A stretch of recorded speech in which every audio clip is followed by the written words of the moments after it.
Hey there, it's Coach Dave, and in this quick tutorial, I want to show you how to analyze your steering data in Delta. So here is a bad lap, which has a lot of spikes in my steering inputs, and here is a smoother lap, which has got much smoother inputs. Now, to the untrained eye, these don't look much different. You see a squiggly graph, and you think to yourself that nothing has changed between those two steering inputs. But if we go into the details, you'll start to understand that one of them is much more erratic. Here's an example of erratic steering, and this one is much smoother. So we'll focus on this area here, which is turn 4 at Barcelona in iRacing. As a reminder, you don't have to use iRacing. It could be this rule applies in ACC, Gran Turismo, LMU, or any other chosen sim which works with Delta. So in the smooth input, if we just zoom in here, I come off the brakes, I reach a maximum point of rotation with my steering, and then I slowly come off the steering. I reduce my steering load as I exit the corner. With the bad input, you'll see that I'm getting oversteer.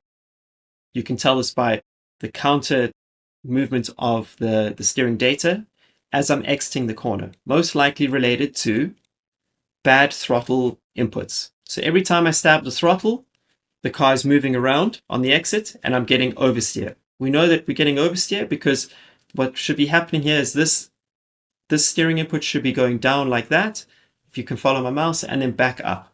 Here's an example with the good data. It comes down and slowly goes back up. That's good steering input. In this one, as I'm going down, I'm having these spikes of countersteer, which indicates that I have oversteer.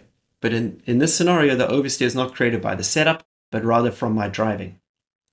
The oversteer is a combination of the spikes in my steering inputs, which are counter-steering moments, and the throttle inputs as well, which are provoking the car to do bad things. I want to also highlight what understeer looks like. Understeer has a lazier shape, but the steering goes on for longer. So I exit turn 10. As I go through the apex, I reach my maximum point of rotation. I get on the power too aggressively, which gives me snap oversteer. You can see that by the counter steering motion on the graph here, the blue graph. And then as we enter turn 12, this is turn 12, this region here, the steering goes on forever. I reach a peak and then I quickly come off the steering at the end. This is a really good example of understeer. So if we zoom in there, steep slope going down, followed by a sudden slope going up, but without any aggressive counter movements. This will give you the impression of understeer. If we contrast that with a smoother steering input through the corner, you'll see I just come down.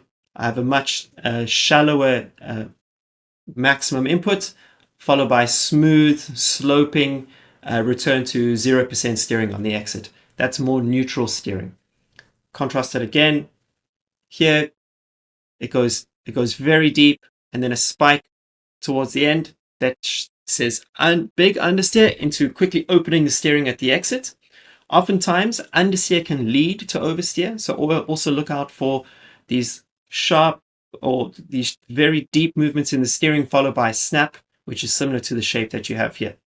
So there you go. That gives you an overview of how to analyze your steering in Delta, how to look for understeer, and how to look for oversteer. If you found these quick tutorials useful, be sure to hit the Coach Dave blog. We are posting tutorials all the time. Alternatively, you can always take a look at our Never Lift course, which is part of the Delta subscription, which is 11 lessons on how to improve your driving, both in the sim and in the real life. Until next time, I'm Coach Dave.